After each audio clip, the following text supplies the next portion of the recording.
12 years a slave.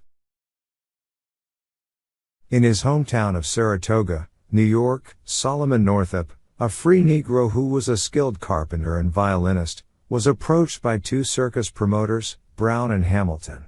They offered him a brief, high-paying job as a musician with their traveling circus. Without informing his wife, who was away at work in a nearby town, he traveled with the strangers to downstate New York and Washington, D.C. Soon after arriving in the capital, he awoke to find himself drugged, bound, and in the cell of a slave pen. When Northup asserted his rights as a free man, he was beaten and warned never again to mention his free life in New York. Transported by ship to New Orleans, Northup and other enslaved black people contracted smallpox and one died. In transit, Northup implored a sympathetic sailor to send a letter to his family. The letter arrived safely, but, lacking knowledge of his final destination, Northup's family was unable to effect his rescue. Northup's first owner was William Prince Ford, who ran a lumber mill on a bayou of the Red River. Northup subsequently had several other owners, less humane than Ford, during his 12-year bondage. At times, his carpentry and other skills contributed to his being treated relatively well, but he also suffered extreme cruelty. On 2 occasions, he was attacked by John Tibeats, a white man he was leased to, and defended himself, for which he suffered severe reprisals. After about 2 years of enslavement, Northup was sold to Edwin Epps, a notoriously cruel cotton planter.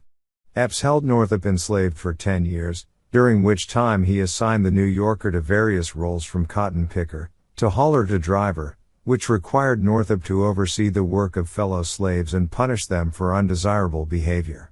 While on Epps' plantation, Northup became friends with a slave girl named Patsy, whom he writes about briefly in the book.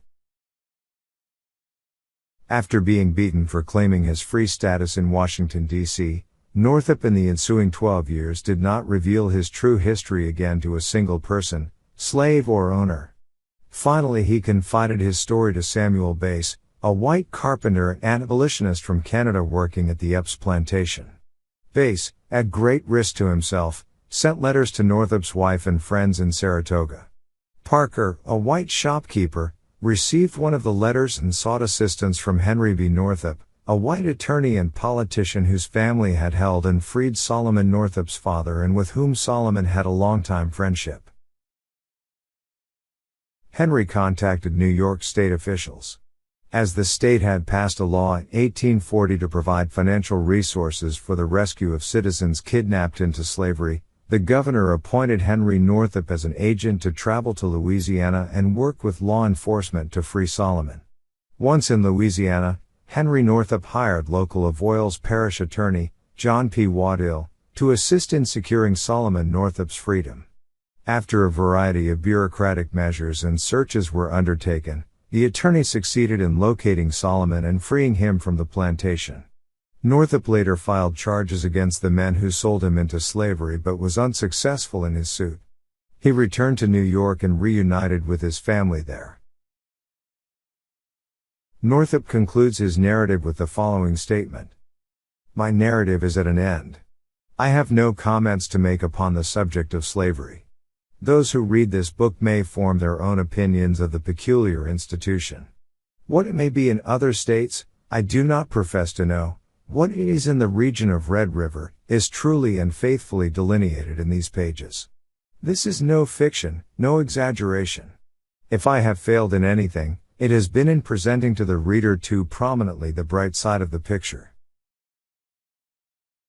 I doubt not hundreds have been as unfortunate as myself, that hundreds of free citizens have been kidnapped and sold into slavery, and are at this moment wearing out their lives on plantations in Texas and Louisiana. But I forbear.